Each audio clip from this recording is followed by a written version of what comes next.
So now we're going to hear from one of the best in the makeup industry, Makeup by Isabella. We recently worked with her as well. We had the best time. We did like a bridal trial.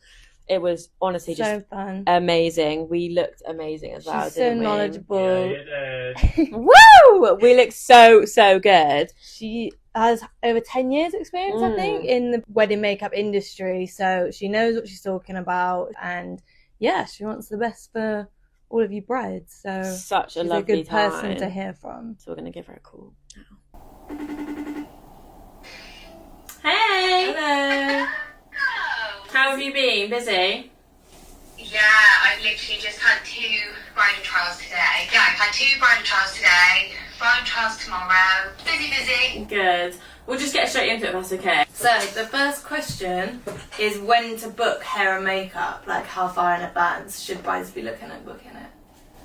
So I feel like, but when to book hair and makeup, it varies because some makeup artists only open their diary a certain time in advance.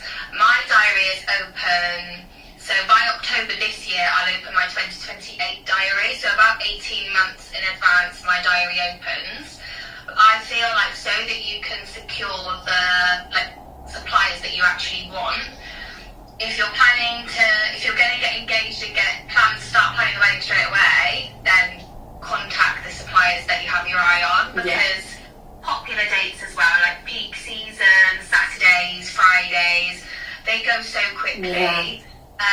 I think if you don't happen to have anyone in particular in mind, you've got a lot more choice there. But if you have got your eye on someone and you think I'd love them to do my hair and makeup, the earlier you get your request in, the better. So if someone emails me now asking for 2028, I'll put them on a waiting list, that as soon as my diary opens, I'll send them my price list, send them my brochure, and then they can then book in as soon as it's open, which also means they've got free reign of my diary because I don't have anything booked in yet. That's great. So yeah, the earlier the better. Yeah. But I mean, again, I still get last minute requests. Like I've got a bride whose trial I fit in today. Her wedding is only in May, but she only just booked about 2 weeks ago. Oh wow. I know. I think she had another makeup artist booked in and it didn't go exactly as she'd hoped. So I managed to fit her in last minute. Nice. So yeah, last minute can happen, but the more prepared you are, the better. Yeah. So leave a bit of a time just to get everything that you want booked in. Yeah, and I think when you get engaged, if you then want to start planning your wedding, it feels like you've got loads of stuff to book, but then once you've done all of those things, you actually have quite a large wait time until you need to do anything else, until you have your trials and everything like that. Yeah, of course. What would you say a trial is actually for? So I think, again, some people I think have 2 kind of ideas of a trial. I think some people want to have a trial to see if they want to book with you. Yeah. And some people, a trial is just to see what they want. And for me, mine would be like the latter, because I think you book someone, whether that's a photographer, a hairdresser, makeup artist, their portfolio needs to be what you're looking for, like you like their vibe, and the trial for me is more just trying to find what you would like rather than if they're the artist that you want. So a trial for me is to meet each other, be able to be a bit more at ease than people around you on your wedding day that are your vibe, and you connect with each other and you've got to meet each other. And 2, just to work out what it is you might like, because sometimes, the same as trying on a wedding dress, you might have in your mind an idea of the dress you want to go for, and then when you actually go and try them on, you're like, oh, actually, something completely different. Yeah, and I think the same for makeup. I think sometimes there's so many AI photos, trends, things change all the time, and I think sometimes by the time you actually have your trial and you've got to think, what do I actually want, it can change quite a lot. Definitely. So yeah, I'd say a trial is more, rather than trying to work out who you want, it's finding the look that we're going for, because I think you should book your suppliers based off you like their work. Yeah, following on from that then, how do you think brides should be choosing their look without just following trends? I feel like it's a lot of different factors. For me, how much makeup do you wear?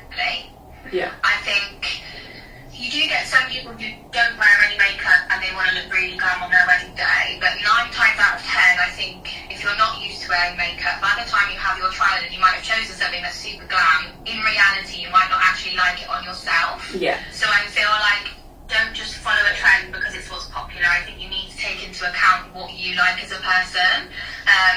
Like saying if the trend is super glowy skin, but you've only ever been a matte girl your whole life and you really don't like the glow, don't force something. Yeah. If it doesn't really align with you, like you still want to feel like yourself and you still want to enjoy it. Like don't set yourself up for failure. Yeah.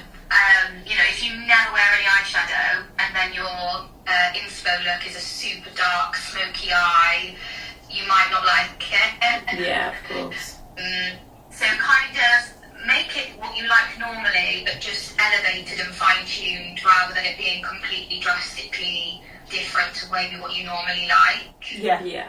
In terms of skin prep in the lead up, what would your top advice be? My advice would be, if you have it in your budget, to definitely see a skin specialist.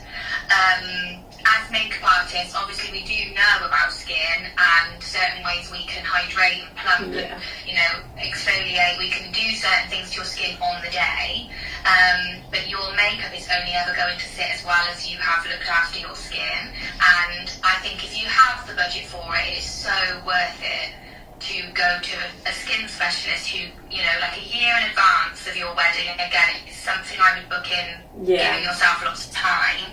Like, there's someone who can write a plan for you. They can give you all the products that you need. They can tailor facials to you. If you're suffering with dryness, they can hydrate you. If you're producing too much oil, they can rein that back. If you have rosacea, they can help calm that down. And they are that's their field, and they are so much more experienced with that than what advice probably I could give you. And I think a lot of the time people have skin concerns that they want covering up, and I can definitely do that, but sometimes people maybe don't like the level of coverage that would be required to do that, whereas if they maybe had some sort of skin, whether that's microneedling or certain facials, that might help correct their skin in the way that they want it corrected, that then less makeup's actually required on the day. So in terms of skin prep, I think seeing a specialist is number one. If that's not in your budget, because it's not for everybody, just making sure you're drinking loads of water, you're really hydrated, you're taking vitamins, making sure alcohol, for example, will really dry your skin out. So if you're drinking the night before your wedding, try not to have too much. A sheet mask is really good, but it needs to be one that you've tried before. Don't just randomly decide to do a sheet mask the night before your wedding, because you might have a reaction, or it might not it might not go to plan. So as long as it's something you've tried and tested, a nice sheet mask is really good. Making sure you've done your skincare when you wake up in the morning as normal, just making sure your skin's hydrated, it's plumped, it's moisturised, and it's ready to go, basically. Perfect. The last one that we wanted to ask you about was the timeline on the morning. So, because I feel like a lot of people underestimate how long it could take. For especially if you've got a big bridal party and. So I think different makeup artists might have different timings, but with me, I require 1 hour per person for makeup, and some people that might be a little bit less if they're going for a more natural look. Some people it might be a little bit more if they're uber glam, but normally an hour, it evens out that we have enough time for everybody. And that includes, someone might stop to go and have a coffee, or their breakfast has arrived and they want a nibble to eat. If we allow an hour for everyone, we've got enough time in the schedule. So if your ceremony, for example, was 1 o'clock, I would be aiming to have everybody ready by 12. So your hair and makeup is done at least an hour before your ceremony. Then that gives you time for having a couple pictures in your pyjamas, getting everyone in their dresses, final touches with makeup, and then you're off down the ceremony. So an hour per person. So if I'm doing a bridal party of 4 people and they've got to be ready by 12, I need to start the first person by 8 a.m. but I normally arrive about 15 minutes before to get my lighting and everything set up. And then, yeah, that gives us plenty of time. But I think sometimes, you know, some makeup artists might be really quick and they might need less. Some people might allow an hour and a half for a bride, to give them a little bit more, you know, wiggle room. But an hour for me per person. And if it's a larger bridal party, then you're starting earlier. Sometimes if there's a lot of people, if it's a really large party, I would then recommend like suppliers that I've worked with before, some really lovely makeup girls, that they can come and we split you in half, so then you're not having to get up and do like a 5 a.m. start on a wedding day. I think it's such a long day for you that having to start makeup at like 5 a.m. and then you're going to be up all day and probably until early hours the next morning. Having 2 makeup artists, I mean, you haven't got to start till like 8 o'clock. It's a later start for everyone. Brilliant. Great. Thank you so much. Honestly, it's great.